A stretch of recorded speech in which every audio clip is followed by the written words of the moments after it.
Welcome back my YouTube channel. ഇന്നത്തെ വീഡിയോയിൽ പറയാൻ വേണ്ടി പോകുന്നത് ഒരു ഇൻ്റർവ്യൂ പ്രിപ്പറേഷൻ ചെക്ക് ലിസ്റ്റ് ആണ് കേട്ടോ. ഫ്രഷർ എന്ന രീതിയിൽ 100% യൂസ്ഫുൾ ആവുന്ന വീഡിയോ ആണ് ഇന്ന് നിങ്ങൾക്ക് മുന്നേ ഞാൻ പ്രസൻറ്റ് ചെയ്യുന്നത് കേട്ടോ. ഇൻ്റർവ്യൂവിന് പോണേക്കാട്ടി മുന്നേ ശ്രദ്ധിക്കേണ്ട കാര്യങ്ങളും ഇൻ്റർവ്യൂവിന് പോകുമ്പോൾ ശ്രദ്ധിക്കേണ്ട കാര്യങ്ങളും ഇൻ്റർവ്യൂ കഴിഞ്ഞിട്ട് നമ്മൾ എന്തൊക്കെ കാര്യങ്ങൾ ചെയ്യണം എന്നതാണ് ഇന്നത്തെ വീഡിയോ പറയുന്നത് കേട്ടോ. അപ്പോൾ very welcome back my YouTube channel. നിങ്ങൾ ഈ വീഡിയോ കാണുന്ന ആൾക്കാർ ഫ്രഷേഴ്സ് ഉണ്ടെന്നുണ്ടെങ്കിൽ തീർച്ചയായിട്ടും നമ്മുടെ ചാനൽ ഫോളോ ചെയ്യുക, സബ് ചെയ്യുക കേട്ടോ. കാരണം 100% നിങ്ങൾക്ക് യൂസ്ഫുൾ ആയിട്ടുള്ള വീഡിയോസാണ് ഞാൻ എൻ്റെ ചാനലിനകത്ത് ഇടുന്നത് കേട്ടോ. ഓക്കെ, അപ്പോൾ നമുക്ക് ഡയറക്റ്റ് നമ്മുടെ ടോപ്പിക്കിലോട്ട് പോകാം ഗൈസ്. അപ്പോൾ ഫസ്റ്റ് ഞാൻ പറയാൻ വേണ്ടി പോണത് ബിഫോർ ദ ഇൻ്റർവ്യൂ ആണ്. ഇൻ്റർവ്യൂവിൻ്റെ മുന്നേ ചെയ്യേണ്ട കുറച്ച് കാര്യങ്ങളാണ് ഫസ്റ്റ് ആയിട്ട് ഞാൻ പറയുന്നത് കേട്ടോ. അപ്പോൾ ഫസ്റ്റ് നമ്മൾ ചെയ്യേണ്ട ഫസ്റ്റ് കാര്യമാണ് എന്താ, റിസർച്ച് ദ കമ്പനി എന്ന് പറയുന്നത് കേട്ടോ. റിസർച്ച് ദ കമ്പനി എന്ന് പറയുമ്പോൾ ആ ഒരു കമ്പനി എന്താണോ, വാട്ട് അബൌട്ട് ദ കമ്പനി. നമ്മൾ ഇൻ്റർവ്യൂ ബോർഡോട് ചെന്നിരിക്കുന്ന സമയത്ത് ചോദിക്കുന്നത് ചിലപ്പോൾ ചോദിക്കുന്ന ഒരു ക്വസ്റ്റ്യൻ ആണ് കേട്ടോ. ഈ ക്വസ്റ്റ്യൻസൊക്കെ ആ ഒരു കമ്പനിയുടെ സ്റ്റാൻഡേർഡ് അനുസരിച്ചിട്ട് ഇരിക്കും. ഓക്കെ, എൻ്റെ ഫ്രണ്ടിൻ്റെ അടുത്ത് ചോദിച്ചൊരു കാര്യമാണ് കമ്പനിയെ കുറിച്ച് നിങ്ങൾക്ക് എന്തറിയാം. ഓക്കെ, ആ ഒരു സമയത്ത് ആൾക്ക് കറക്റ്റ് ആ ഒരു കമ്പനി എന്താണെന്ന് പറയാൻ വേണ്ടി പറ്റില്ല. അറ്റ്ലീസ്റ്റ് ആ ഒരു കമ്പനിയുടെ പേര് എന്താണെന്ന് പറഞ്ഞാൽ കുഴപ്പമില്ല. പേര് ആൾക്കറിയാം, പക്ഷെ അത് കറക്റ്റ് പ്രൊനൗൺസ് ചെയ്യാൻ അറിയില്ല. ഓക്കെ, അപ്പോൾ ആ ഒരു സമയത്ത് ആ ഒരു ഇൻ്റർവ്യൂക്ക് മനസ്സിലായിരിക്കും നമ്മൾ ഭയങ്കര സില്ലി ആയിട്ടാണ് നമ്മൾ ഈ ഒരു ഇൻ്റർവ്യൂ ബോർഡിലോട്ട് വന്നിട്ടുള്ളത്. ഒന്നും അറിയാത്ത ഒരാൾ, അറ്റ്ലീസ്റ്റ് നമ്മൾ ചെന്നിരിക്കുന്ന ഇൻ്റർവ്യൂ അറ്റൻഡ് ചെയ്യുന്ന കമ്പനിയുടെ പേര് പോലും കറക്റ്റ് മനസ്സിലാക്കാൻ അറിയാത്ത ആൾക്കാർക്ക് ആരെങ്കിലും ജോബ് കൊടുക്കും. ഓക്കെ, ഇതൊക്കെ സിമ്പിൾ കാര്യമാണ്. അപ്പോൾ നമ്മളൊക്കെ മൈന്യൂട്ടായിട്ടുള്ള കാര്യങ്ങളാണ്. അതൊക്കെ നമ്മൾ എന്ത് ചെയ്യും, ഒന്നും ശ്രദ്ധിക്കാതെ പോകും അല്ലേ. അപ്പോൾ നമുക്ക് കറക്റ്റ് ആൻസർ ചെയ്യാൻ വേണ്ടി പറ്റില്ല. നമ്മൾ എല്ലാ ക്വസ്റ്റ്യൻസിനും ആൻസർ ചെയ്തിട്ട് ഈ പറയുന്ന കമ്പനി എന്താണോ എന്ന് ചോദിക്കുമ്പോൾ അറിയില്ല എന്ന് പറയുന്ന സമയത്ത് നമ്മൾ എത്ര പെർഫെക്റ്റ് ആയിട്ടും ബാക്കിയുള്ള ക്വസ്റ്റ്യൻസിന് ആൻസർ ചെയ്താലും ഈ ഒരു ക്വസ്റ്റ്യൻ അറിയില്ല എന്നുണ്ടെങ്കിൽ തീർച്ചയായിട്ടും നമ്മൾ എന്താവും, റിജക്റ്റ് ആവും. അപ്പോൾ നമ്മൾ എന്ത് ചെയ്യുക, ഇൻ്റർവ്യൂവിന് പോണേക്കാട്ടി മുന്നേ തന്നെ ഒരു 2 ദിവസം മുന്നോ അല്ലെങ്കിൽ ഇൻ്റർവ്യൂവിന് പോണ ടൈമിലോ നമ്മൾ എന്ത് ചെയ്യുക, ട്രാവൽ ചെയ്യുന്ന സമയത്ത് നമ്മൾ എന്ത് ചെയ്യണം, ആ ഒരു കമ്പനി എന്താണ്, വാട്ട് അബൌട്ട് ദ കമ്പനി അല്ലെങ്കിൽ റിസർച്ച് ദ കമ്പനി. ഓക്കെ, നമ്മൾ ഡീറ്റെയിൽ ആയിട്ട് നോക്കിയതിന് ശേഷം പോവുക. സെക്കൻഡ് വൺ എന്ന് പറയുന്ന ഒരു കാര്യമാണ് നമ്മൾ ആ ഒരു ജോബ് ഡിസ്ക്രിപ്ഷൻ ഉണ്ടായിരിക്കും നമ്മൾ ഇൻ്റർവ്യൂ അറ്റൻഡ് ചെയ്യുന്ന സമയത്ത്, അല്ലെങ്കിൽ നമ്മൾ എന്താ പറയുക, നമ്മൾ ജോബിന് അപ്ലൈ ചെയ്യുന്ന സമയത്ത് നമ്മൾ എന്ത് ചെയ്യും, ജസ്റ്റ് അപ്ലൈ ചെയ്ത് പോകും. നമ്മൾ ആ ഒരു ഹെഡിങ് നോക്കും. ഇപ്പം മെഡിക്കൽ ബില്ലിങ് അല്ലെങ്കിൽ മെഡിക്കൽ കോഡറാണ് ഒരു വാക്കൻസി ചെയ്യുന്നുണ്ടെങ്കിൽ തീർച്ചയായിട്ടും നമ്മൾ എന്ത് ചെയ്യും, ബാക്കിയൊന്നും നമ്മൾ വായിക്കില്ല. എക്സ്പീരിയൻസ് പോലും നോക്കാൻ നമ്മൾ എന്ത് ചെയ്യും, നമ്മൾ അപ്ലൈ ചെയ്ത് പോകും. അപ്പോൾ അതിൻ്റെ പകരം നമ്മൾ എന്ത് ചെയ്യുക, ജോബ് ഡിസ്ക്രിപ്ഷൻ നല്ല രീതിക്ക് വായിക്കണം. നമ്മുടെ ഡെസിഗ്നേഷൻ എന്താണ്, അതെൻ്റെ അടുത്ത് ചോദിച്ചിട്ടുള്ള ക്വസ്റ്റ്യൻ ആണ് കേട്ടോ. നിങ്ങൾ ഇവിടെ വന്നിട്ടുള്ള ഡെസിഗ്നേഷൻ എന്താണെന്ന് നിങ്ങൾക്ക് അറിയുമോ ചോദിച്ചിട്ടുണ്ടായിരുന്നു. അപ്പോൾ എനിക്കറിയായിരുന്നു, ഞാൻ ക്ലെയിം ഓഡിറ്റിംഗ് ഓഫീസറായിട്ടാണ് പോയിട്ടുണ്ടായിരുന്നത്. കാരണം അതൊരു ഞാൻ ഇന്നേ വരെ കേൾക്കാത്തൊരു പോസ്റ്റായിരുന്നു അത്. അപ്പോൾ ഞാൻ പറഞ്ഞു എനിക്കറിയാം അതെന്താണെന്ന് ചോദിച്ചു. അപ്പോൾ ഞാൻ പറഞ്ഞു എന്താണെന്നുള്ള കാര്യം ഞാൻ എന്ത് ചെയ്തു, ഗൂഗിൾ ചെയ്തിട്ട് നോക്കിയിട്ടുണ്ടായിരുന്നു അതെന്താണെന്നുള്ളത്. അങ്ങനെ ഞാൻ ആൻസർ ചെയ്തിട്ടുണ്ടായിരുന്നു കേട്ടോ. ഇപ്പം മിക്ക കമ്പനിയും ചോദിക്കുന്ന ഒരു കാര്യമാണ്. അപ്പോൾ നമ്മൾ എന്ത് ചെയ്യുക, ജോബ് ഡിസ്ക്രിപ്ഷൻ കറക്റ്റ് നമ്മൾ വായിച്ച് മനസ്സിലാക്കണം ഗൈസ്. ഓക്കെ, ഒരു ഫ്രഷർ ആകുമ്പോൾ ഇതൊന്നും അറിയാതെ ജസ്റ്റ് ഒന്ന് വന്നിട്ട് നമ്മൾ കോമൺ ഇൻ്റർവ്യൂ ക്വസ്റ്റ്യൻസ് ഒക്കെ നോക്കി നമ്മൾ പോയിട്ട് അറ്റൻഡ് ചെയ്യും. പക്ഷേ ഈ വക കാര്യങ്ങളൊന്നും ശ്രദ്ധിക്കാതെ പോണ കാര്യങ്ങളാണ്. അത് എക്സ്പീരിയൻസ്ഡ് ആയിട്ടുള്ള കാൻഡിഡേറ്റ്സ് ആണെങ്കിലും ഈ പറഞ്ഞിരിക്കുന്ന കാര്യങ്ങളൊന്നും ശ്രദ്ധിക്കാത്തതുണ്ട് കേട്ടോ. അപ്പോൾ ഇതും കൂടി ശ്രദ്ധിക്കുക. അതായത് നമ്മൾ ഫസ്റ്റ് പറഞ്ഞിട്ടുള്ളത് എന്താണ്, research the company. Second one പറഞ്ഞിട്ടുള്ളത് എന്താണ്, നമ്മൾ ജോബ് ഡിസ്ക്രിപ്ഷൻ നന്നായിട്ട് വായിച്ചിട്ട് പോവുക. മൂന്നാമത് പറയാൻ പോണ കാര്യമാണ് ഒരു മോക്ക് ഇൻ്റർവ്യൂ നമ്മൾ എന്താ കണ്ടക്ട് ചെയ്യുക. ഓക്കെ, കണ്ടക്ട് ചെയ്യാന്ന് പറയുമ്പോൾ നിങ്ങൾ എന്ത് ചെയ്യുക, ഞാൻ ചെയ്തിരുന്ന കാര്യം എന്താ വെച്ചിട്ടുണ്ടെന്നുണ്ടെങ്കിൽ മിറർ നോക്കിയിട്ട് നമ്മൾ ഇൻ്റർവ്യൂ പ്രസൻറ്റ് ചെയ്യുക. എൻ്റെ അനിയൻ്റെ അടുത്ത് ഞാൻ അവൻ്റെ അടുത്ത് ക്വസ്റ്റ്യൻസ് കൊടുത്തിട്ട് അവൻ്റെ അടുത്ത് ചോദിക്കും. അപ്പോൾ നല്ല രീതിക്ക് എന്ത് ചെയ്യുക, നമ്മൾ ഇൻ്റർവ്യൂവിൽ നമ്മൾ പ്രസൻറ്റ് ചെയ്യുക. അപ്പോൾ അതിൻ്റെ പ്രൊനൗൺസിയേഷനും കാര്യങ്ങളൊക്കെ ഞാൻ അത്ര ഫ്ലുവൻ്റ് ഒന്നും ആയിരുന്നില്ല. അപ്പോൾ ആ സമയത്ത് എൻ്റെ അനിയൻ അത്യാവശ്യം കുഴപ്പമില്ല, നല്ല ലാംഗ്വേജും കാര്യങ്ങളൊക്കെ ഉണ്ട് കേട്ടോ. അപ്പോൾ അവനാണ് എന്നെ കറക്റ്റ് ചെയ്ത് തരിക. അപ്പോൾ നിങ്ങളും അതുപോലെയൊക്കെ ചെയ്യുക. ഒരു മോക്ക് ഇൻ്റർവ്യൂസൊക്കെ ഒന്ന് കണ്ടക്ട് ചെയ്തിട്ട് നമ്മൾ എന്ത് ചെയ്യുക, കുറച്ച് കോൺഫിഡൻ്റ് ആയിട്ട് നമ്മൾ ആൻസർ പറയുക. അതായത് ബൈ ഹാർട്ട് പഠിച്ച പോലെ തോന്നരുത്. അങ്ങനെ നമ്മൾ എന്ത് ചെയ്യുക, പ്രസൻറ്റ് ചെയ്യാം. ഒരുപാട് മോക്ക് ഇൻ്റർവ്യൂസ് നമ്മൾ പ്രാക്ടീസ് ചെയ്ത് തരാണ് നമുക്കൊരു ഇൻ്റർവ്യൂ ബോർഡിൽ പോയിരിക്കുമ്പോൾ നമുക്ക് ആൻസറൊക്കെ പറയാൻ വേണ്ടി കുറച്ച് കോൺഫിഡൻ്റ് ഉണ്ടാവുള്ളൂ കേട്ടോ. ഓക്കെ, പിന്നെ നിങ്ങളൊരു ഫ്രഷർ ആണെന്ന് വിചാരിക്കുക. ഓക്കെ, നിങ്ങൾ ഫ്രഷർ ആണെങ്കിൽ ഒരു ഫ്രഷറിനോട് ചോദിക്കാവുന്ന ഒരു സ്ട്രക്ചർ ഓഫ് ഇൻ്റർവ്യൂ ക്വസ്റ്റ്യൻസ് ഉണ്ട് ഗൈസ്. അപ്പോൾ അതാണ് മിക്ക കമ്പനീസിലും അങ്ങനെ തന്നെ ചോദിക്കുക. കാരണം ഡീറ്റെയിൽ ആയിട്ട് നമ്മളൊരു പോസ്റ്റിനെ കുറിച്ച് അവരുടെ ചോദിച്ചിട്ട് കാര്യമില്ല. കാരണം എന്താണ്, അവർ ഫ്രഷറാണ്, അവർക്ക് ഇന്നേ വരെ ഒരു എക്സ്പീരിയൻസോ കാര്യങ്ങളോ ഒന്നുമില്ല. അപ്പോൾ ഫ്രഷേഴ്സിൻ്റെ അടുത്ത് ചോദിക്കാവുന്ന കുറച്ച് കോമൺ ഇൻ്റർവ്യൂ ക്വസ്റ്റ്യൻസ് ഉണ്ട്. അത് മാത്രം നിങ്ങൾ എന്ത് ചെയ്യുക, പ്രാക്ടീസ് ചെയ്യുക. മനസ്സിലായോ? നാലാമത്തെ കാര്യമാണ് ഈ പ്രാക്ടീസിങ്. അതായത് കോമൺ ഫ്രഷർ ഇൻ്റർവ്യൂ ക്വസ്റ്റ്യൻസ് നല്ല രീതിക്ക് പ്രാക്ടീസ് ചെയ്യുക. അതിൻ്റെ ചാനൽ അദ്ദേഹം ഇട്ടിട്ടുണ്ട്. നിങ്ങൾ ചാനൽ നോക്കിക്കഴിഞ്ഞാൽ നിങ്ങൾക്ക് കാണാം. ഒരുപാട് ഫ്രഷേഴ്സിനെ ഹെൽപ്പ് ചെയ്യുന്ന വീഡിയോസ് ഇട്ടിട്ടുണ്ട്. ഇൻ്റർവ്യൂവിൽ വരുന്ന കോമൺ ആയിട്ട് ചോദിക്കുന്ന എൻ്റെ അടുത്ത് ചോദിച്ചിട്ടുണ്ടായിരുന്ന കോമൺ ഫ്രഷർ ക്വസ്റ്റ്യൻസ് ഉണ്ട്. അതുപോലെ തന്നെ എന്നും ചോദിക്കാവുന്ന ഈ സ്ട്രെങ്ത്ത്, വീക്ക്നെസ്, അങ്ങനത്തെ കാര്യങ്ങളൊക്കെ ഉണ്ടാവില്ലേ. അതുപോലെ എന്തിനാണ് നിങ്ങളെ ഹയർ ചെയ്യുന്നത്, നിങ്ങളുടെ ക്വാളിഫിക്കേഷൻ എന്താണ്, അതുപോലെ തന്നെ നിങ്ങളുടെ സാലറി റിക്വയർമെൻറ്റ്സ് എന്താണ്, അതൊക്കെ ഫ്രഷറിനോട് ചോദിക്കുമ്പോൾ അതിനൊക്കെ എങ്ങനെയാണ് റിപ്ലൈ ചെയ്യേണ്ടതെന്നുള്ള വീഡിയോ ഞാൻ മുന്നേ ചെയ്തിട്ടുണ്ട്. നിങ്ങൾക്ക് എന്തെങ്കിലും ഡൗട്ട് ഉണ്ടെങ്കിൽ ജസ്റ്റ് ഒന്ന് ചെക്ക് ചെയ്യാം. ഓക്കെ, അതിന് ശേഷം പിന്നെ വന്നിട്ട് ഈ വീഡിയോ കാണുക കേട്ടോ. അല്ലെങ്കിൽ ഈ വീഡിയോ കണ്ടതിന് ശേഷം തീർച്ചയായിട്ടും നിങ്ങൾ എന്ത് ചെയ്യുക, പറഞ്ഞിരിക്കുന്ന വീഡിയോസൊക്കെ കാണാം. ജസ്റ്റ് ഒന്ന് ചെക്ക് ചെയ്ത് കഴിഞ്ഞാൽ കാണാൻ വേണ്ടി പറ്റും. അല്ലെങ്കിൽ അവിടെ മുകളിൽ കൊടുക്കാം വീഡിയോൻ്റെ ലിങ്ക്. ഓക്കെ, നമ്മൾ ക്വസ്റ്റ്യൻസ് എത്രത്തോളമാണ് നമ്മൾ പ്രാക്ടീസ് ചെയ്യുന്നത് അതിനനുസരിച്ചിട്ടായിരിക്കും നമുക്ക് നല്ല ഫ്ലുവൻ്റ് ആയിട്ട് നമുക്ക് ഇൻ്റർവ്യൂ ബോർഡിൽ പ്രസൻറ്റ് ചെയ്യാൻ വേണ്ടി പറ്റുള്ളൂ. നമുക്ക് ആ ഒരു കോൺഫിഡൻസ് വരണമെങ്കിൽ നമ്മൾ എന്ത് ചെയ്യണം, ഇൻ്റർവ്യൂ ക്വസ്റ്റ്യൻസ് ഒക്കെ പ്രാക്ടീസ് ചെയ്യണം. നമുക്ക് ജോലി കിട്ടിയിട്ടില്ല പറഞ്ഞിട്ട് ഇരുന്നിട്ട് കാര്യമില്ല. എത്രത്തോളമാണ് നിങ്ങൾ പ്രാക്ടീസ് ചെയ്യുന്നത് അത്രത്തോളം നിങ്ങൾക്ക് ജോലി ഉറപ്പാണെന്നേ ഞാൻ പറയുള്ളൂ. കാരണം ഞാൻ ഒരുപാട് ഇൻ്റർവ്യൂസ് അറ്റൻഡ് ചെയ്തിട്ടുണ്ട്. അങ്ങനെ അറ്റൻഡ് ചെയ്തിട്ട് നമുക്കറിയാം ചെന്നിരിക്കുന്ന സമയത്ത് അവർ നമ്മളോട് എന്ത് ചോദിക്കും എന്ന് നമുക്കൊരു ഔട്ട്ലൈനും കിട്ടും. മനസ്സിലായി? അതെന്താണ്, ഒരുപാട് ഇൻ്റർവ്യൂസ് അറ്റൻഡ് ചെയ്തിട്ടും ഒരുപാട് മോക്ക് ഇൻ്റർവ്യൂ ക്വസ്റ്റ്യൻസ് അറ്റൻഡ് ചെയ്തിട്ടും അല്ലെങ്കിൽ ഒരുപാട് മോക്ക് ഇൻ്റർവ്യൂ അറ്റൻഡ് ചെയ്തിട്ടുമാണ് ഞാൻ അങ്ങനെ ആ ഒരു ലെവലിലേക്ക് എത്തിയിട്ടുള്ളത്. അപ്പോൾ നിങ്ങളും തീർച്ചയായിട്ടും അങ്ങനെ തന്നെ ചെയ്യട്ടെ. ഈ പറയുന്ന കാര്യങ്ങളൊക്കെ ഞാൻ എവിടെയും റിസർച്ച് ചെയ്തിട്ടുള്ള കാര്യങ്ങളൊന്നുമല്ല, ഞാൻ തന്നെ സ്വയം പ്രാക്ടീസ് ചെയ്തിട്ടുള്ള അല്ലെങ്കിൽ എനിക്ക് ഉണ്ടായിട്ടുള്ള എക്സ്പീരിയൻസ് ആണ് ഞാൻ വീഡിയോസിലൊക്കെ ഷെയർ ചെയ്യുന്നത്. ഓക്കെ, ഇനി പറയാൻ വേണ്ടി പോകുന്നൊരു കാര്യമാണ് day of the day interview. അതായത് ഇൻ്റർവ്യൂ ഡേയുടെ അന്ന് ശ്രദ്ധിക്കേണ്ട കാര്യങ്ങൾ. ഫസ്റ്റ് വണ്ണ് പറയുന്നത് എന്താണെന്ന് നിങ്ങൾക്കറിയോ? നമ്മൾ ചൂസ് അപ്രോപ്രിയേറ്റ് അറ്റയർ ആണ് കേട്ടോ. നമ്മൾ വെയർ ചെയ്യുന്ന ഡ്രസ്സ്, അതിൻ്റെ മോഡല്, കളറ് ഒക്കെ നമ്മൾ ശ്രദ്ധിക്കണം. ഒരു എക്സാമ്പിൾ പറയുകയാണെന്നുണ്ടെങ്കിൽ നമ്മൾ നോർമലായിട്ട് ഒരു ഇൻ്റർവ്യൂ ബോർഡിൽ പോണതും ഒരു എയർ ഹോസ്റ്റസ് ആയിട്ട് ഇൻ്റർവ്യൂവിന് പോണതും നല്ല ഡിഫറൻസ് ഉണ്ട് അല്ലേ? അതായത് നമ്മൾ വെയർ ചെയ്യുന്ന ഡ്രസ്സിൻ്റെ കാര്യത്തിൽ നല്ല ഡിഫറൻസ് ഉണ്ട്. അപ്പോൾ നിങ്ങൾ പോസ്റ്റ് ചെയ്യുന്ന അല്ലെങ്കിൽ നിങ്ങൾ അപ്ലൈ ചെയ്യുന്ന ജോബ് ബേസിൽ ഇരിക്കും നിങ്ങൾ ചൂസ് ചെയ്യേണ്ട ഒരു ഇൻ്റർവ്യൂ ഡ്രസ്സ് അല്ലെങ്കിൽ ആ ഒരു ഡ്രസ് കോഡ് എന്ന് പറയുന്നത്. നിങ്ങൾ ശ്രദ്ധിക്കേണ്ടത് എന്താണെന്ന് വെച്ചിട്ടുണ്ടെന്നുണ്ടെങ്കിൽ നിങ്ങൾ അപ്ലൈ ചെയ്തിരിക്കുന്ന ജോബിനെ ബേസ് ചെയ്തിട്ട് ഇരിക്കും. ഓക്കെ, അത് ഞാൻ പറഞ്ഞ എക്സാമ്പിളിൽ നിങ്ങൾക്ക് മനസ്സിലായിട്ടുണ്ടാവും ഞാൻ വിചാരിക്കുന്നു. പിന്നെ ശ്രദ്ധിക്കേണ്ടതാണ് അതിൽ കളർ എന്ന് പറയുമ്പോൾ നമ്മൾ വെയർ ചെയ്യുന്ന സമയത്ത് നമ്മൾ ഷർട്ട് ആണെങ്കിലും ടോപ്പൊക്കെ ആവുന്ന സമയത്ത് നമുക്ക് റെഡ്, അതുപോലെ തന്നെ blue, navy blue, black, white, baby pink, red ആയിട്ടുള്ള കളേഴ്സ് നമുക്ക് ചൂസ് ചെയ്യാം. അത് ബോയ്സിനാണെങ്കിലും ഗേൾസിനാണെങ്കിലും ഈ ഒരു കോമൺ കളേഴ്സ് യൂസ് ചെയ്യാം. ഇതൊരു കോമൺ കളേഴ്സാണ് കേട്ടോ. ഇൻ്റർവ്യൂവിന് നമ്മൾ പോകുമ്പോൾ വെയർ ചെയ്യുന്ന ഒരു കോമൺ കളേഴ്സാണ്. ഓക്കെ, പിന്നെയെന്ന് പറയുന്നത് അതിൻ്റെ സ്റ്റൈല് നമ്മൾ ചൂസ് ചെയ്യണം. അതുപോലെ തന്നെ ആ ഒരു ഡ്രസ്സിൽ നമ്മൾ വെയർ ചെയ്യുന്ന സമയത്ത് നമ്മൾ കോൺഫിഡൻ്റ് ആണോ എന്നും കൂടി ശ്രദ്ധിക്കണം. നമ്മൾ ഇൻ്റർവ്യൂവിന് പോവുകയാണ്, അപ്പോൾ വൈറ്റ് ഇടാം അല്ലെങ്കിൽ ബ്ലാക്ക് ഇടാമെന്ന് പറയുന്ന സമയത്ത് നിങ്ങളും കൂടി ആ ഒരു കളറിൽ അല്ലെങ്കിൽ ആ ഒരു സ്റ്റൈലിൽ നിങ്ങൾ കോൺഫിഡൻ്റ് ആണോ എന്നതും കൂടി നിങ്ങൾ ശ്രദ്ധിക്കേണ്ട കാര്യമുണ്ട് കേട്ടോ. അത് മസ്റ്റായിട്ടും ശ്രദ്ധിക്കണം. നമ്മൾ വെയർ ചെയ്യുന്ന ഡ്രസ്സിൽ നമ്മുടെ സ്റ്റൈലുമാണ് നമ്മൾ കോൺഫിഡൻ്റ് ആയിട്ട് ഇരിക്കുക. അപ്പോൾ ഞാനാണെങ്കിലും എനിക്ക് എൻ്റെ ഒരു ഡ്രസ്സ് എനിക്ക് ഇഷ്ടമായിട്ടില്ല എന്നുണ്ടെങ്കിൽ ഞാൻ ഒട്ടും കോൺഫിഡൻ്റ് ആവില്ല, ഞാൻ വേഗം തന്നെ ചേഞ്ച് ചെയ്യും കേട്ടോ. അത് എല്ലാവരുടെ കാര്യത്തിലും അങ്ങനെ തന്നെയാണ്. പക്ഷെ പലവർക്കും അതറിയില്ല. നമ്മുടെ ഡ്രസ്സാണ് അല്ലെങ്കിൽ നമ്മളൊരു ഔട്ട്ലുക്കാണ് നമ്മുടെ ഒരു കോൺഫിഡൻസിൻ്റെ നമ്മൾ തീരുമാനിക്കുന്നത്. മനസ്സിലായി? ഒരു കോൺഫിഡൻസ് വരുന്നത് നമ്മുടെ ഒരു ഡ്രസ്സിങ് സ്റ്റൈലിലാണ്.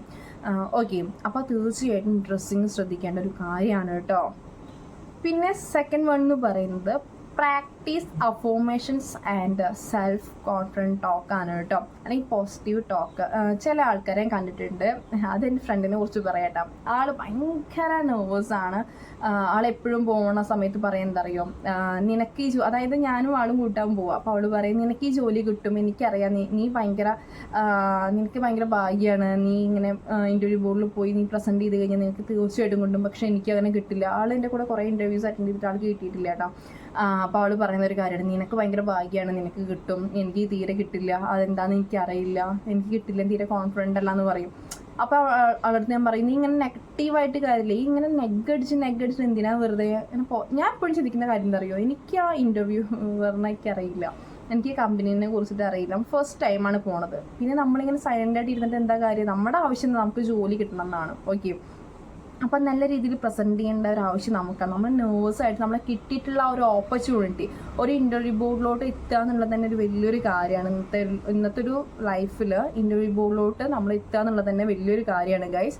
അപ്പോൾ നമ്മൾ വെറുതെ നെർവസ് ആയിട്ട് ആ ഒരു കിട്ടിയിട്ടുള്ള ഓപ്പർച്യൂണിറ്റി കൊണ്ട് കളയണ്ടല്ലോ എന്ന് വിചാരിച്ചിട്ടാണ് ഞാൻ നല്ല രീതിയിൽ പ്രസൻറ്റ് ചെയ്യുക. എനിക്ക് ആ ഇൻ്റർവ്യൂവിന് അറിയില്ല.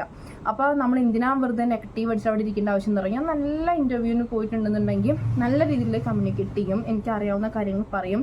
അറിയാത്ത ക്വസ്റ്റ്യൻസിനാണെങ്കിൽ ഞാൻ മാക്സിമം ഞാൻ എന്തെങ്കിലുമൊക്കെ പറയാൻ വേണ്ടി ശ്രമിക്കാറുണ്ട്. മനസ്സിലായോ?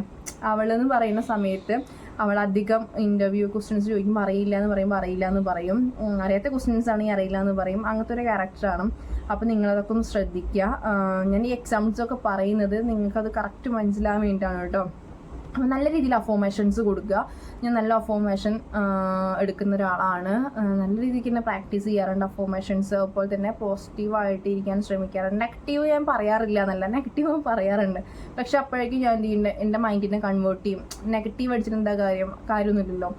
എല്ലാം സംഭവിക്കുന്നത് നല്ലതാണ്, അല്ലെങ്കിൽ എല്ലാം സംഭവിക്കുന്നതിന് കറക്റ്റായിട്ടൊരു റീസൺ ഉണ്ട്. ഓക്കെ, നിങ്ങൾക്ക് ഈ ജോലി കിട്ടിയിട്ടില്ലെങ്കിൽ നിങ്ങൾക്ക് ആ റീസൺ ഉണ്ട്. ചിലപ്പോൾ ഇതിനെക്കാളും ബെറ്റർ ആയിട്ടുള്ള ഓപ്പർച്യൂണിറ്റി നിങ്ങൾക്ക് കിട്ടാൻ വേണ്ടിയിട്ടായിരിക്കും ഗൈസ്. ഓക്കെ, പിന്നെ പറയുന്ന പോയിന്റ് ഒരുവിധം എല്ലാവർക്കും അറിയാവുന്നൊരു കാര്യമാവും കേട്ടോ. Have A pen and paper with you എന്നുള്ളൊരു കാര്യം. എൻ്റെ അടുത്ത് അത് ഉണ്ടാവാറില്ല. ഞാൻ ഇൻ്റർവ്യൂ പോകുമ്പോൾ അത് എടുത്ത് വെക്കാറുണ്ട്. ചില സമയത്തൊന്നും അത് കറക്റ്റ് എനിക്കത് ക്യാരി ചെയ്യാൻ വേണ്ടി പറ്റാറില്ല. ഞാൻ എവിടെയെങ്കിലും കൊണ്ട് കളയും.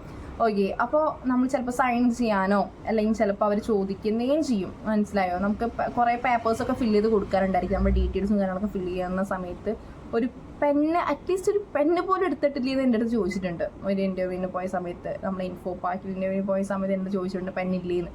പക്ഷേ എൻ്റെ ഫ്രണ്ട് എൻ്റെ കൂടെ ഉണ്ടായിരുന്ന കാരണം ആളുടെ പെണ്ണെടുത്തിട്ട് ഞാൻ യൂസ് ചെയ്തു. അപ്പോൾ നിങ്ങളുടെ കയ്യിൽ റഫ് പേപ്പറും അതുപോലെ തന്നെ പെന്നും മസ്റ്റായിട്ട് ഉണ്ടായിരിക്കണം. ചിലപ്പോൾ നമ്മൾ എന്ത് ചെയ്യുക, HR ഓഫീസിലോട്ട് കയറിയാലായിരിക്കും നമ്മളോട് പറയുക എന്താ, നമ്മൾ പേപ്പറൊക്കെ ഫില്ല് ചെയ്യാൻ വേണ്ടി പറയാം. അപ്പോൾ അവർ പറയും പെണ്ണെടുക്കാൻ വേണ്ടി പറയുമ്പോൾ നമ്മൾ തന്നെ വിലയിരുത്തുന്ന ഒരു കാര്യമാണ്. നമ്മളൊരു ഇൻ്റർവ്യൂ ബോർഡിലോട്ട് വരുമ്പോൾ ഒരു പെന്നും പേപ്പറും ഇല്ലാതെയാണോ വന്നിട്ടുള്ളത്. പേപ്പർ ഇല്ലെങ്കിൽ പിന്നെയും കുഴപ്പമില്ല, പക്ഷെ പെന്ന് മസ്റ്റാണ് ഗൈസ്. പറയുന്നൊരു കാര്യമാണ് have a copies of resume and important documents. അവർ പറഞ്ഞിട്ടുള്ള ഡോക്യുമെൻറ്റ്സും നമ്മുടെ റെസ്യൂമിൻ്റെ കോപ്പിയും മസ്റ്റായിട്ട് വേണം. അത് ഏത് ഇൻ്റർവ്യൂവിന് പോയാലും അങ്ങനെ തന്നെയാണ്. നമ്മുടെ CV-യുടെ അല്ലെങ്കിൽ റെസ്യൂമിൻ്റെ കോപ്പീസ് നമ്മൾ കൊടുത്താലാണ് നമ്മൾ ഇൻ്റർവ്യൂ ബോർഡിലോട്ട് വിളിക്കുള്ളൂ. ഒരു CV-യിൽ നോക്കിയിട്ടാണ് നമ്മുടെ ഇൻ്റർവ്യൂ നടക്കുക. അല്ലെങ്കിൽ നമ്മളെ കുറിച്ചിട്ട്, അതായത് ഒരു എക്സാമ്പിൾ പറയുകയാണെങ്കിൽ ഇൻ്റർവ്യൂ ബോർഡിൽ ഇരിക്കുന്ന ആൾക്ക് നമ്മളെന്നെ അറിയില്ല, നമുക്ക് ഇൻ്റർവ്യൂ ബോർഡിൽ ഇരിക്കുന്ന ആൾക്കാരനും അറിയില്ല. അപ്പോൾ നമ്മുടെ CV നോക്കിയിട്ടാണ് നമ്മളെ ഇൻ്റർവ്യൂ ചെയ്യുക. ഫ്രഷർ ആണെങ്കിൽ CV-യിലുള്ള ക്വസ്റ്റ്യൻസ് മാത്രമേ ചോദിക്കുള്ളൂ. എൻ്റെ അടുത്ത് അങ്ങനെയായിരുന്നു ചോദിച്ചിട്ടുണ്ടായിരുന്നത്. അപ്പോൾ ഇതിൻ്റെയൊക്കെ കോപ്പീസ് എടുത്ത് വെക്കുക. അത് ഇൻ്റർവ്യൂവിന് കോൾ ചെയ്യുന്ന സമയത്ത് അവർ പറയും ഫോട്ടോ വേണം, അതുപോലെ തന്നെ റെസ്യൂമിൻ്റെ കോപ്പി, പിന്നെ നമ്മുടെ സർട്ടിഫിക്കേഷൻ്റെ ഒക്കെ കോപ്പീസ് വേണമെന്ന് പറയും. അപ്പോൾ അതൊന്ന് ശ്രദ്ധിക്കുക. പിന്നെ പറയാൻ വേണ്ടി പോണ ഒരു കാര്യം നിങ്ങൾക്ക് അറിയുന്നതായിരിക്കും. അതായത് നമ്മൾ എന്ത് ചെയ്യാം, നേരത്തെ തന്നെ ഇൻ്റർവ്യൂ സ്ഥലത്ത് എത്തുക. എവിടെയാണോ ഇൻ്റർവ്യൂ അവിടെ നേരത്തെ എത്തുക കേട്ടോ. ഇനിയിപ്പോൾ നിങ്ങൾക്ക് ഓൺലൈനായിട്ടാണ് ഇൻ്റർവ്യൂ എന്നുണ്ടെന്നുണ്ടെങ്കിൽ നിങ്ങൾക്ക് ലിങ്ക് അവർ പ്രൊവൈഡ് ചെയ്യും. ഇൻ്റർവ്യൂ ലിങ്ക് നിങ്ങൾക്ക് പ്രൊവൈഡ് ചെയ്യും. അത് പ്രോപ്പറായിട്ട് വർക്കിംഗ് ആണോ നോക്കുക. ഒരു 60 മിനിറ്റ് മുന്നേ തന്നെ നമ്മൾ എന്ത് ചെയ്യുക, ഒക്കെ ഒന്ന് സെറ്റായിട്ട് നല്ല വെൽ ഡ്രസ്സിൽ നമ്മൾ എന്ത് ചെയ്യുക, ലാപ്പൊക്കെ എടുത്ത് വെച്ചിട്ട് നമ്മൾ എന്ത് ചെയ്യുക, ആ ഒരു ലിങ്കൊക്കെ വർക്കിംഗ് ആണോ. ഓൺലൈനാണ് ഇൻ്റർവ്യൂ എങ്കിൽ, ഇപ്പം അങ്ങനെ ഓൺലൈൻ ഇൻ്റർവ്യൂസ് കുറവാണ്, എന്നാലും പറയുകയാണ് ഇൻ്റർവ്യൂസ് ഉണ്ടെന്നുണ്ടെങ്കിൽ ആ തന്നിട്ടുള്ള ലിങ്ക് കറക്റ്റ് വർക്കിംഗ് ആണോ. ചിലപ്പോൾ സൂം മീറ്റിംഗ് കാര്യങ്ങളായിരിക്കും, ചിലപ്പോൾ ആപ്പ് ഡൗൺലോഡ് ചെയ്യാനുണ്ടായിരിക്കും. അപ്പോൾ നിങ്ങളുടെ ഇൻ്റർവ്യൂ കറക്റ്റ് സമയത്ത് 12 മണിയാണെങ്കിൽ 12 മണിക്ക് വന്നിരുന്നിട്ട് ചിലപ്പോൾ ആപ്പ് ഉണ്ടാവില്ല, ചിലപ്പോൾ ലിങ്ക് വർക്ക് ചെയ്യുന്നുണ്ടാവില്ല. അതൊക്കെ നമ്മൾ HR അടുത്ത് പറയുമ്പോൾ അവർ നമ്മളെ കുറിച്ചിട്ട് എന്ത് വിചാരിക്കും, നമ്മൾ തീരെ ഒരു കെയർഫുള്ളല്ല, നമ്മൾ തീരെ ഒരു റെഡി അല്ല ഇൻ്റർവ്യൂവിന് വിചാരിക്കും. അപ്പോൾ നമ്മളെ ഒരു സ്കോറ് അവർ കുറയ്ക്കും. ഓക്കെ, പിന്നെ ഇൻ്റർവ്യൂവിന് നമ്മൾ നേരത്തെ എത്തുക. അതായത് ഓഫീസിലാണ് ഇൻ്റർവ്യൂ എങ്കിൽ നിങ്ങൾ തീർച്ചയായിട്ടും നേരത്തെ എത്തുക. അങ്ങനെ കിതച്ചിട്ടൊന്നും പോവാതെ നമ്മൾ കുറച്ച് നേരത്തെ തന്നെ ട്രാവൽ ചെയ്യുക. ചിലപ്പോൾ നല്ല ലോങ് ആയിരിക്കും ഇൻ്റർവ്യൂ ഉണ്ടായിരിക്കുക. പറ്റുമെങ്കിൽ തലേ ദിവസം തന്നെ പോയി റൂമൊക്കെ എടുത്ത് നിന്നിട്ടൊന്ന് ഫ്രഷ് ആയിട്ട് നിങ്ങൾ പോവുക. അല്ലെങ്കിൽ നിങ്ങൾ ട്രാവൽ ചെയ്യുമ്പോൾ ഒരു 10-15 മിനിറ്റ് മുന്നെങ്കിലും എത്താൻ വേണ്ടി നോക്കുക. എന്നിട്ട് ഭയങ്കര കൂളായിട്ട് ഇരുന്നതിന് ശേഷം വേണം ഇൻ്റർവ്യൂവിലോട്ട് പോകാൻ വേണ്ടിയിട്ട്. അല്ലെങ്കിൽ ഹറിബറിയായിട്ട് പോകുന്ന സമയത്ത് നമുക്ക് കറക്റ്റ് ഇൻ്റർവ്യൂവിൽ പ്രസൻറ്റ് ചെയ്യാൻ വേണ്ടി പറ്റില്ല ഗൈസ്. അതുപോലെ തന്നെ പറയാൻ വേണ്ടി വന്നിട്ടുള്ള കാര്യമാണ്, ചിലപ്പോൾ നമ്മുടെ ഫ്രണ്ടിലത്തെ ഒരാൾ ഇൻ്റർവ്യൂ ബോർഡിലോട്ട് പോയിട്ടുണ്ടായിരിക്കും. ആ സമയത്ത് നമ്മൾ എല്ലാ പേപ്പേഴ്സൊക്കെ എടുത്തിട്ട് നമ്മൾ എന്ത് ചെയ്യും, ഇരുന്ന് മറിച്ച് നോക്കിയിട്ട് നമ്മൾ ഇരുന്ന് ഇങ്ങനെ വായിക്കുമായിരിക്കും. അങ്ങനെ ഒരിക്കലും ചെയ്യരുത്. ഒരു 15 മിനിറ്റ് മുന്നേ എങ്കിലും നമ്മൾ എന്ത് ചെയ്യുക, കൂളായിട്ടിരിക്കുക, മൈൻഡൊക്കെ ഒന്ന് റിലാക്സ് ആക്കുക, നമ്മുടെ ബോഡിയൊക്കെ ഒന്ന് റിലാക്സ് ആയി ഒന്ന് കൂളായിട്ടിരിക്കുക. ഇങ്ങനെ ഹറിപ്പറി ആയിട്ട് നമ്മൾ ഒരുപാട് ഇങ്ങനെ വായിച്ചിട്ട് കാര്യമില്ല. ലാസ്റ്റ് 15 മിനിറ്റ് ഒന്നും നമ്മുടെ ബ്രെയിനൊന്നും പറഞ്ഞാൽ കേൾക്കില്ല. കാരണം നമുക്ക് അത്യാവശ്യം ടെൻഷൻ ഉണ്ടായിരിക്കും. എത്ര പോസിറ്റീവായിരിക്കാൻ പറഞ്ഞാലും എത്ര കോൺഫിഡൻ്റ് ആയിട്ട് ഇരിക്കാൻ പറഞ്ഞാലും നമ്മൾ ഭയങ്കര നെർവസ് ആയിരിക്കും. നമ്മുടെ ഹാർട്ട് ബീറ്റ് ചെക്ക് ചെയ്താൽ തന്നെ നിങ്ങൾക്ക് അറിയാൻ വേണ്ടി പറ്റും കേട്ടോ.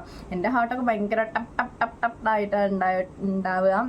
ഓക്കെ, അപ്പോൾ ഒരു 15 മിനിറ്റ് നമ്മൾ ആ പേപ്പറും നമ്മുടെ ഡോക്യുമെൻറ്റ്സ് ഒക്കെ മാറ്റി വെച്ചിട്ട് നമ്മൾ റിലാക്സ് ചെയ്തിട്ട് ഇരിക്കുക. അടുത്ത ഇൻ്റർവ്യൂ നമ്മുടെയാണ്. നല്ല രീതിയിൽ പെർഫോം ചെയ്യണം. നല്ല രീതിയിൽ നമ്മൾ ഈ അഫോർമേഷനൊക്കെ കൊടുത്തിട്ട് നല്ല റിലാക്സ് ആയിട്ട് ഇരിക്കുക. Last 15 minute. ഓക്കെ, പിന്നെ പറയാൻ വേണ്ടി പോണ കാര്യമാണ് during the interview time. Interview ടൈമിൽ ചെയ്യേണ്ട കാര്യമാണ് ഐ കോണ്ടാക്ട്. നമ്മുടെ ഇൻ്റർവ്യൂവിൻ്റെ അതിലോട്ട് പോകണം. മനസ്സിലായ? ചുറ്റുപാടിലോട്ട് പോവാതെ നമ്മൾ ഇൻ്റർവ്യൂ എടുക്കുന്നത് ആരാണോ ആ ഐ കോണ്ടാക്ട് മസ്റ്റായിട്ട് ഇൻ്റർവ്യൂവിൻ്റെ കണ്ടോട്ടായിരിക്കണം ഉണ്ടാവേണ്ടത്. ഓക്കെ, പിന്നെ പറയുന്നൊരു കാര്യമാണ് നമ്മൾ അത്യാവശ്യം നല്ല കോൺഫിഡൻ്റ് ആയിട്ട് നമ്മൾ എങ്ങനെയാണോ ഇരിക്കുന്നത് അതുപോലെ ഇരിക്കുക. നമ്മൾ നല്ല രീതിയിൽ കോൺഫിഡൻ്റ് ആയിട്ട്, ഞാൻ കോൺഫിഡൻ്റ് ആയി കൊണ്ട് ഇങ്ങനെ ഇരിക്കാനല്ല ഞാൻ ഉദ്ദേശിക്കുന്നത്. അതായത് അവരിരിക്കാൻ പറയുമ്പോൾ നമ്മൾ ഇരുന്നു ചെയറിൽ, എന്നിട്ട് ചെയറിൽ നമ്മൾ ആ ഒരു ഹാൻഡ് അവിടെ ഇങ്ങനെ കയ്യും വെച്ചിട്ട് ഇങ്ങനെ ഇരിക്കുക. ഡോക്യുമെൻറ്റ്സ് ചോദിക്കുന്ന സമയത്ത് നമ്മൾ ഡോക്യുമെൻറ്റ്സ് അവർക്ക് കൊടുക്കുക. ചില സ്ഥലത്ത് നമ്മൾ ഇൻ്റർവ്യൂ ചെയ്യുന്ന സമയത്തായിരിക്കും നമ്മൾ റെസ്യൂംസും ഡോക്യുമെൻറ്റ്സും ചോദിക്കുക, പിൻ ചെയ്തിട്ടുള്ളത്. അപ്പം ചോദിച്ചാൽ മാത്രം കൊടുക്കുക, അല്ലെങ്കിൽ നമ്മൾ HR-ൻ്റെ റൂമിലായിരിക്കും കൊടുക്കുക. അത് ശ്രദ്ധിക്കുക. പിന്നെ നമ്മൾ എന്ത് ചെയ്യുക, ഐ കോണ്ടാക്ട് കൊടുക്കുന്ന സമയത്ത് ചെറിയൊരു സ്മൈൽ ഉണ്ടാവുക. ചെറുതായിട്ട് ഒരു സ്മൈൽ. നമ്മൾ ഭയങ്കര ദേഷ്യത്തിൽ ചിലപ്പോൾ നമുക്ക് ടെൻഷനായിട്ടായിരിക്കും, പക്ഷെ നമ്മളിങ്ങനെ ആറ്റിറ്റ്യൂഡ് ഇട്ടിങ്ങനെ ഇരിക്കാനൊന്നും പാടില്ല. ചെറിയൊരു സ്മൈലിൽ ഇങ്ങനെ കൊടുക്കുക. ചെറിയൊരു സ്മൈലിൽ നമ്മൾ കൊടുക്കുക, എല്ലാവരും കൊടുക്കുക. ഓക്കെ, അപ്പോൾ ഐ കോണ്ടാക്ട്, ചെറിയൊരു സ്മൈല് വേണം. കോൺഫിഡൻ്റ് ആയിട്ട് ഇരിക്കാൻ വേണ്ടി ശ്രമിക്കുക. ഓക്കെ, നിങ്ങൾക്ക് ഇൻ്റർവ്യൂ ബോർഡിൽ ഇരിക്കുന്ന സമയത്ത് ഈ ആൻസൈറ്റി, ഭയങ്കര നെർവസ്, ഫിയറൊക്കെ വരുന്ന സമയത്ത് നമ്മൾ ഡീപ്പ് ബ്രെത്ത് എടുക്കുക. ഓക്കെ, നമ്മൾ ഭയങ്കര ഡീപ്പായിട്ട് ബ്രെത്ത് എടുത്തിട്ട് നമ്മൾ വിടുക. ഇൻഹെയിലും എക്സെയിലും ചെയ്തിട്ട് ഇരുന്നിട്ട് നമ്മൾ എന്ത് ചെയ്യുക, ഇൻ്റർവ്യൂ ക്വസ്റ്റ്യൻസിനൊക്കെ നല്ല രീതിക്ക് ആൻസർ ചെയ്യുക. ഈ ഇൻഹെയിലും എക്സെയിലൊക്കെ എടുക്കുക. പതുക്കെ ഒന്ന് എടുത്തിട്ട് ഒന്ന് ദീർഘശ്വാസം എടുത്തിട്ട് ഒന്ന് വിടുക പറയില്ല. അപ്പോൾ നമ്മൾ എന്ത് ചെയ്യും, നമ്മുടെ ബോഡി ഒന്ന് റിലാക്സ് ആവും. റിലാക്സ് ആകുമ്പോൾ നമ്മുടെ ബ്രെയിൻ ഒന്ന് എന്താവും, ഇൻ്റർവ്യൂ ടൈമിലല്ല, നമ്മൾ ആ ഒരു സംഭവം ചെയ്യുന്ന സമയത്ത് നമ്മുടെ ബ്രെയിനൊക്കെ ഒന്ന് കൂളായിരിക്കുന്ന സമയമാണ്. അപ്പോൾ ഇൻഹെയിൽ എക്സെയിൽ ചെയ്യുമ്പോൾ ഡീപ് ബ്രെത്ത് എടുത്തിട്ടൊന്ന് വിടുന്ന സമയത്തൊക്കെ നമ്മുടെ ബോഡിയൊക്കെ ഒന്ന് റിലാക്സ് ആവും. ഓക്കെ, അപ്പോൾ അത് ശ്രദ്ധിക്കുക. ആഫ്റ്റർ ഇൻ്റർവ്യൂ എന്ന് പറയുന്ന സമയത്ത്, അതായത് ഇൻ്റർവ്യൂ കഴിഞ്ഞ സമയത്ത് നമ്മൾ എന്ത് ചെയ്യുക, ഒരു സെൻഡ് താങ്ക് യു നോട്ട് നമ്മൾ ഇൻ്റർവ്യൂസിന് കൊടുക്കുക. ഓക്കെ, ഒരു ജസ്റ്റ് ഒരു താങ്ക് യു എന്ന് പറഞ്ഞിട്ട് വേണം നമ്മളോട് നിൽക്കാൻ വേണ്ടി. അല്ലെങ്കിൽ ഓക്കെ പോയിക്കോളാൻ പറയുന്ന സമയത്ത് നമ്മൾ ഡോക്യുമെൻറ്റ്സ് എടുത്ത് പോകല്ല വേണ്ടത്. ചെറിയൊരു താങ്ക് യു, ചെറിയൊരു സ്മൈൽ നമ്മൾ എന്ത് ചെയ്യുക, ഒന്ന് സെൻഡ് ചെയ്യുക അവരുടെ അടുത്തേക്ക്. താങ്ക് യു എന്ന് പറഞ്ഞിട്ട് നമ്മൾ എന്ത് ചെയ്യാം, നീക്കാം. പിന്നെ നമ്മൾ എന്ത് ചെയ്യുക, നമ്മൾ വീട്ടിലോട്ട് വന്നിട്ട് നമുക്ക് ഉണ്ടായിട്ടുള്ള ഇൻ്റർവ്യൂ ക്വസ്റ്റ്യൻസൊക്കെ നമ്മളൊന്ന് റീതിങ്ക് ചെയ്യുക. അതിന് പറഞ്ഞിട്ടുള്ള കാര്യങ്ങളൊക്കെ നമ്മൾ എന്ത് ചെയ്യുക, ആൻസേഴ്സൊക്കെ ഒന്നും കൂടി നമ്മുടെ മൈൻഡിലോട്ട് കൊണ്ടുവരിക. എന്നിട്ട് നമ്മുടെ ഓരോ ഇൻ്റർവ്യൂവിനും നമ്മൾ തന്നെ ഒരു മാർക്ക് കൊടുക്കുക. ഒരു 10ൽ എത്ര മാർക്ക് നമുക്ക് അവർക്ക് കൊടുക്കാൻ വേണ്ടി പറ്റും ചിന്തിക്കുക. എന്നിട്ട് നിങ്ങൾക്ക് മനസ്സിലാവും ചില ഇൻ്റർവ്യൂസ് നിങ്ങൾക്ക് പ്രോപ്പറായിട്ട് റിപ്ലൈസ് കൊടുക്കാൻ വേണ്ടി പറ്റില്ല. അപ്പോൾ ആ സമയത്ത് നമ്മൾ എന്ത് ചെയ്യുക, നമ്മുടെ എക്സ്പീരിയൻസിൽ നിന്ന് നമുക്ക് ഒരു ലെസൺ കിട്ടിയിട്ട് നമ്മൾ എന്ത് ചെയ്യുക, അതൊക്കെ നല്ല രീതിയിൽ ഒന്ന് വർക്കൗട്ട് ചെയ്യുക. അടുത്തൊരു ഇൻ്റർവ്യൂക്ക് പോകുന്ന സമയത്ത് അതൊന്ന് വർക്കൗട്ട് ചെയ്യാം. പിന്നെ നമ്മൾ ഇൻ്റർവ്യൂ കഴിഞ്ഞാൽ നമ്മൾ എന്ത് ചെയ്യുക, ചിലപ്പോൾ മെയിൽ വരും, നമുക്ക് ഇൻ്റർവ്യൂ കിട്ടിയെന്ന് പറഞ്ഞിട്ടുള്ള മെയിലോ അല്ലെങ്കിൽ ഇൻ്റർവ്യൂ കിട്ടിയിട്ടില്ല എന്നുള്ള മെയിലോ വരും. ഇൻ്റർവ്യൂ കിട്ടിയെന്ന് പറയുകയാണെങ്കിൽ നമ്മൾ അതിന് തീർച്ചയായിട്ടും റിപ്ലൈ കൊടുക്കണം. ഇൻ്റർവ്യൂ കിട്ടിയിട്ടില്ല പറഞ്ഞാലും നമ്മൾ റിപ്ലൈ കൊടുക്കണം. അതൊരു ഫോർമൽ രീതിയിൽ നമ്മൾ കൊടുക്കുക. ഓക്കെ, ഞാൻ അങ്ങനെ കൊടുക്കാറുണ്ട് കേട്ടോ. അതുകൊണ്ടാണ് ഞാൻ പറഞ്ഞിട്ടുള്ളത്. വേറെ ആരെങ്കിലും കൊടുക്കുമെന്ന് എനിക്കറിയില്ല, പക്ഷേ ഞാൻ കൊടുക്കാറുണ്ട്. പിന്നെ നമ്മൾ ഫോളോ അപ്പ് ചെയ്യുക. ചിലപ്പോൾ മെയിലോ കാര്യങ്ങളൊന്നും വന്നിട്ടില്ല എന്നുണ്ടെങ്കിൽ നമ്മൾ എന്ത് ചെയ്യുക, കമ്പനിയിലോട്ട് വിളിക്കുക, HR-നെ വിളിച്ചിട്ട് സംസാരിക്കുക. ഇന്ന ഡേറ്റിൽ ഞാൻ ഇൻ്റർവ്യൂ അറ്റൻഡ് ചെയ്തിട്ടുണ്ടായിരുന്നു, അതിൻ്റെ റിസൾട്ടും കാര്യമൊന്നും ഇൻഫോം ചെയ്തിട്ടില്ല, അങ്ങനെ കിട്ടിയിട്ടുണ്ടോ ഇല്ലയോ എന്നൊക്കെ നമ്മൾ ചോദിക്കുക. കറക്റ്റ് ഫോളോ അപ്പ് ചെയ്യുക. ഇനി HR-ൻ്റെ കോൺടാക്ട് ലിസ്റ്റ് നിങ്ങളുടെ അടുത്തില്ല എന്നുണ്ടെങ്കിൽ തീർച്ചയായിട്ടും നിങ്ങളുടെ മെയിൽ അയച്ചിട്ടുണ്ടെങ്കിൽ നിങ്ങൾ അന്വേഷിക്കുന്ന ഡ്യൂട്ടി നിങ്ങളുടെ അടുത്താണ് കേട്ടോ. പിന്നെ ഒരു ഇൻ്റർവ്യൂ കഴിഞ്ഞു കൊണ്ട് നിങ്ങൾ ഇരിക്കാൻ വേണ്ടി പാടില്ല. അടുത്ത ഇൻ്റർവ്യൂവിനും പ്രിപ്പയർ ചെയ്യുക. അതുപോലെ തന്നെ നിങ്ങൾ എന്ത് ചെയ്യുക, ഫോളോ അപ്പ് ചെയ്യുക. ഇൻ്റർവ്യൂസ് എവിടെയൊക്കെ ഉണ്ട് നോക്കുക. നിങ്ങൾ മസ്റ്റായിട്ട് ഇൻ്റർവ്യൂസ് അപ്ഡേറ്റ് ചെയ്തിട്ട് നിങ്ങൾ അറ്റൻഡ് ചെയ്യാം. ഓക്കെ, അപ്പോൾ ഇന്നത്തെ വീഡിയോ ഇത്രയേ ഉള്ളൂ. നിങ്ങൾക്ക് യൂസ്ഫുൾ ആയെന്ന് വിചാരിക്കുന്നു. നിങ്ങൾക്ക് എന്തെങ്കിലും ഡൗട്ടോ കാര്യങ്ങളോ ഉണ്ടെന്നുണ്ടെങ്കിൽ തീർച്ചയായിട്ടും വീഡിയോയ്ക്ക് താഴെ കമൻറ്റ് ചെയ്യുക. ഇൻസ്റ്റയിൽ ഒരുപാട് DMs വരുന്നുണ്ട്, എനിക്ക് പ്രോപ്പറായിട്ട് ചെക്ക് ചെയ്യാൻ വേണ്ടി പറ്റുന്നില്ല. ഞാൻ കുറച്ച് ബിസിയിലായിരുന്നു, അതുകൊണ്ടാണ് ഒരു 1 വീക്ക് ഡിലേ ആയത് അടുത്ത വീഡിയോ ചെയ്യാൻ വേണ്ടിയിട്ട്. ഓക്കെ, അപ്പോൾ തീർച്ചയായിട്ടും നമ്മൾ എന്തെങ്കിലും ഡൗട്ടോ കാര്യങ്ങളോ ഉണ്ടെന്നുണ്ടെങ്കിൽ വീഡിയോയ്ക്ക് താഴെ കമൻറ്റ് ചെയ്യുക. അപ്പോൾ അടുത്ത വീഡിയോയിൽ കാണുന്നവരെ ബൈ ഗൈസ്.